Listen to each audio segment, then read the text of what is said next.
A very good day to all of you. दोस्तों, आज हम पढ़ेंगे वेक्टर स्पेस और ये हमारे लीनियर अलजेब्रा का फर्स्ट चैप्टर है। BSc BTech NET GATE classes के लिए इम्पोर्टेंट है। तो वेक्टर स्पेस क्या होता है? सबसे पहली बात तो आप इसके नाम से कंफ्यूज मत होना कि वेक्टर स्पेस मीन्स हम यहाँ पर वेक्टर के बारे में स्टडी करेंगे। हमारे पास क्या चीज है? दो स्पेस है, दो सेट है वी और F. V and F. V के एलिमेंट्स को हम बोल देंगे वेक्टर और एफ के एलिमेंट को हम बोल देंगे स्केलर। एफ क्या है? एफ एक फील्ड है, आपके पास फील्ड है। तो और वी हमारे पास कोई भी एक स्पेस है, कुछ भी है, एक सेट है। नाउ वी और एफ हमारे पास दोनों नॉन एम्प्टी हैं। तो a non empty set V is set to be a vector space over F if हमारे पास दो ऑपरेशन होने चाहिए कि वी दो ऑपरेशन होने चाहिए प्लस एंड डॉट। अब ध्यान से देखना, प्लस एंड डॉट, प्लस को हम बोलते हैं वेक्टर एडिशन और डॉट को हम बोलेंगे scalar multiplication. These are the two operations. ठीक है, पहला लगेगा प्लस पे यानी कि वेक्टर्स के ऊपर, यानी कि u प्लस v। तो दो एलिमेंट्स आएंगे आपके वेक्टर स्पेस में से। और दूसरा लगेगा डॉट यानी प्रोडक्ट, वो लगेगा स्केलर पे। सपोज मैंने अल्फा एलिमेंट यहां से ले लिया तो एलिमेंट आ जाएगा दूसरा अल्फा इंटू यू। ठीक है, अब हमारे पास ये दो ऑपरेशंस पे प्रॉपर्टीज चलती हैं। तो ध्यान से देखिए, V is said to be vector space over the field F if it satisfies some properties। पहली प्रॉपर्टीज क्या है कि प्लस के रूप में हमारा जो ये V स्पेस है ये क्या हो जाना चाहिए? अबेलियन ग्रुप हो जाना चाहिए। अब आप सभी को पता होना चाहिए अबेलियन ग्रुप क्या होता है। वो जो पांच प्रॉपर्टी सेटिस्फाई करे। पहली प्रॉपर्टी क्लोजर, यानी कि U plus V, first property U plus V belongs to capital U for all U V belongs to capital V। ये चीजें आपको ध्यान रखनी है। जितने भी U और V हमारे वेक्टर स्पेस से लिए जाएंगे उनका सम करने पर जो आंसर आए वो इसी के अंदर ही आ जाए, इससे बाहर ना जाए। तो इस प्रॉपर्टी को बोलते हैं हम क्लोजर प्रॉपर्टी। तो हमारे पास क्लोजर प्रॉपर्टी सेटिस्फाई होनी चाहिए और जो ये एलिमेंट होने चाहिए ये कैसे होने चाहिए? यूनिक एलिमेंट होने चाहिए। अब देखिए, दूसरी प्रॉपर्टी होती है हमारे पास एसोसिएटिविटी। एसोसिएटिविटी में क्या होता है हमारे पास? एसोसिएटिविटी उसमें हम क्या लेंगे? तीन एलिमेंट लेंगे, U V W। U V W इनका वेक्टर एडिशन हमारे पास दोनों इक्वल आने चाहिए, चाहे हम लास्ट से करें चाहे हम फर्स्ट से करें, विद ए कंडीशन। ये आपको हर बार लिखना है, for all U V W belongs to vector space, यानी कि अभी हमारा वेक्टर स्पेस नहीं बना है तो belongs to capital V. Third property होती है हमारे पास कम्यूटेटिविटी। कम्यूटेटिविटी हम जनरली लास्ट में लिखते हैं, ठीक है, क्योंकि यहाँ पे हम हमारा पैटर्न वाइज लिख रहे हैं तो हम यहाँ पर ऐड कर देंगे कम्यूटेटिविटी प्रॉपर्टी। कम्यूटेटिविटी प्रॉपर्टी क्या कहती है? u प्लस v और v प्लस u दोनों सेम होने चाहिए with the same condition for all elements belongs to capital V। Fourth property होती है हमारे पास एग्जिस्टेंस ऑफ आइडेंटिटी। ठीक है, एग्जिस्टेंस ऑफ आइडेंटिटी। और ध्यान से देखना, identity in a case of addition हम लेके चलते हैं जीरो। तो जीरो तो u प्लस जीरो और we can say that zero plus u is equal to u। ठीक है ना, और जहां पर हमारे पास zero belongs to capital V, हमें एक एलिमेंट मिल जाना चाहिए जीरो जो कैपिटल V में हो, जिस पर u प्लस जीरो लगाएं या जीरो प्लस u लगाएं, हमारा आंसर u ही आ जाना चाहिए। ठीक है, कि देयर एग्जिस्ट, ये ऐसा मिल जाना चाहिए। ठीक है, for all u belongs to capital V। Now fifth property is existence of inverse. Inverse क्या होता है? For u belongs to capital V there exist minus U belongs to capital V such that U और minus U आगे से कर लें चाहे पीछे से कर लें, इन दोनों का एडिशन आंसर क्या आ जाना चाहिए, आइडेंटिटी आ जाना चाहिए। जनरली हम इसको बोल देते हैं जीरो, पर ये ध्यान रखना ये आइडेंटिटी आना चाहिए। अगर कोई भी स्पेस विद दिस ऑपरेशन ये 5 प्रॉपर्टी सेटिस्फाई करता है तो हम उसको बोलते हैं अबेलियन ग्रुप। लेकिन अभी वेक्टर स्पेस नहीं हुआ है, अभी किसकी प्रॉपर्टी रहेगी, स्केलर मल्टीप्लिकेशन की।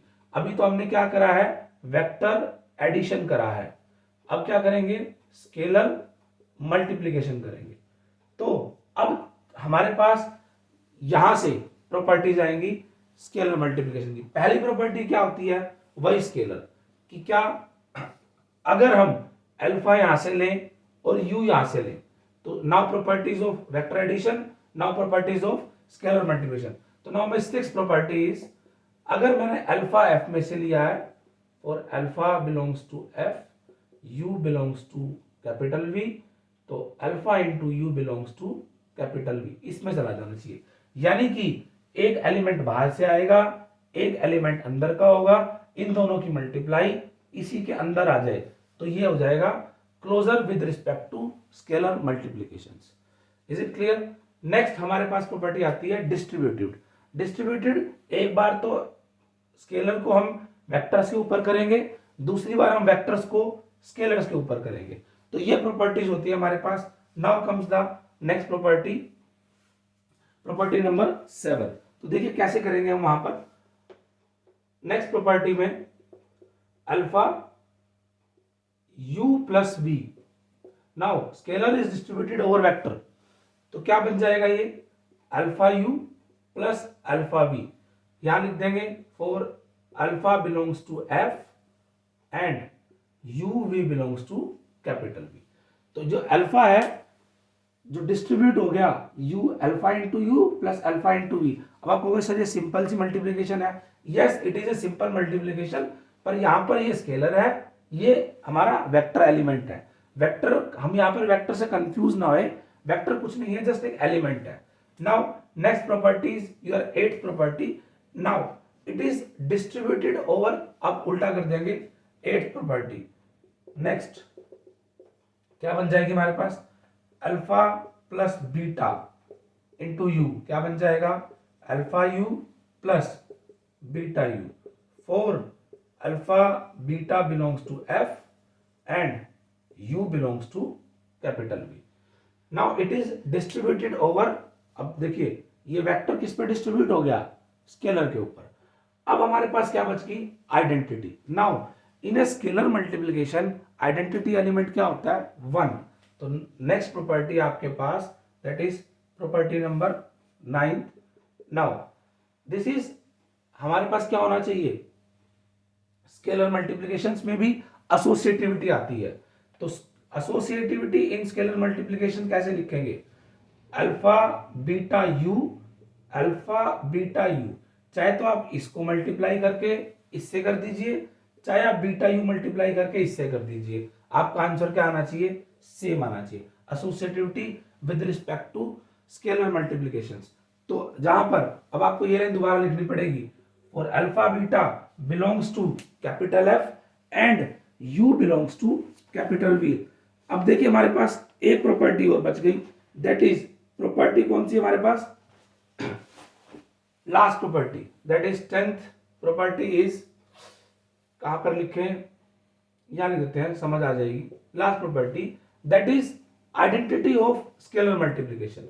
अब आइडेंटिटी ऑफ स्केलर मल्टीप्लिकेशन क्या होती है, 1 is the identity element in scalar multiplication, तो 1 into U is equal to U, यही होगा ना हमारे पास, या u into 1 is equal to U. Now there exist an identity elements in field f, तो 1 बिलोंग्स टू f। अगर ऐसा मिल जाए आपके पास तो कोई भी v space together with the two operations, हमारे पास दो ऑपरेशंस होने चाहिए प्लस और डॉट, अगर ऐसा है और ये 10 प्रॉपर्टी सेटिस्फाई करे, 10 प्रॉपर्टीज आपके पास कौन सी बन गई, 5 एडिशन के ऊपर और 5 मल्टीप्लिकेशन के ऊपर। अगर ये 10 प्रॉपर्टी हमारे पास सेटिस्फाई होती है तो हम बोल देंगे V becomes a vector space. Now V becomes a vector space over the field F. Over the field F. और इसकी नोटेशन क्या बन जाएगी? V bracket F. तो V is a vector space over the field F. और generally हमारे पास field हम दो ही लेके चलेंगे अभी। क्या कौन कौन से? एक तो field of real numbers and एक फील्ड ऑफ कॉम्प्लेक्स नंबर्स। तो हमारे पास हम जनरली एफ को आर या सी लेके चलेंगे अपनी प्रॉब्लम्स में। तो फील्ड ऑफ रियल्स और फील्ड ऑफ कॉम्प्लेक्स नंबर्स में अगर कोई भी स्पेस ये 10 प्रॉपर्टी सेटिस्फाई कर दे तो आपका जो स्पेस है वो बन जाएगा vector space over the field F. और वेक्टर यहां पर कोई नोटेशन नहीं है। V is the element of V is known as या is called as vectors and the element of F is called as scalars। दोस्तों अगर हम न्यूमेरिकल्स करेंगे तो उसमें यही चीजें हमें सारी करनी है। कोई भी न्यूमेरिकल लेंगे और ये 10 प्रॉपर्टी सेटिस्फाई कर देंगे। अगर ये 10 प्रॉपर्टी हमने सेटिस्फाई कर दी तो हमारा क्वेश्चन सिंप्लीफाई हो जाएगा और हमें जो भी न्यूमेरिकल्स हमारा होगा वो क्लियर हो जाएगा। तो ये जो अब अगर हम वेक्टर्स के लेंगे तो फॉर ऑल वेक्टर्स के ऊपर आएगा, स्केलर्स के लेंगे तो फॉर ऑल स्केलर्स के ऊपर आ जाएगा।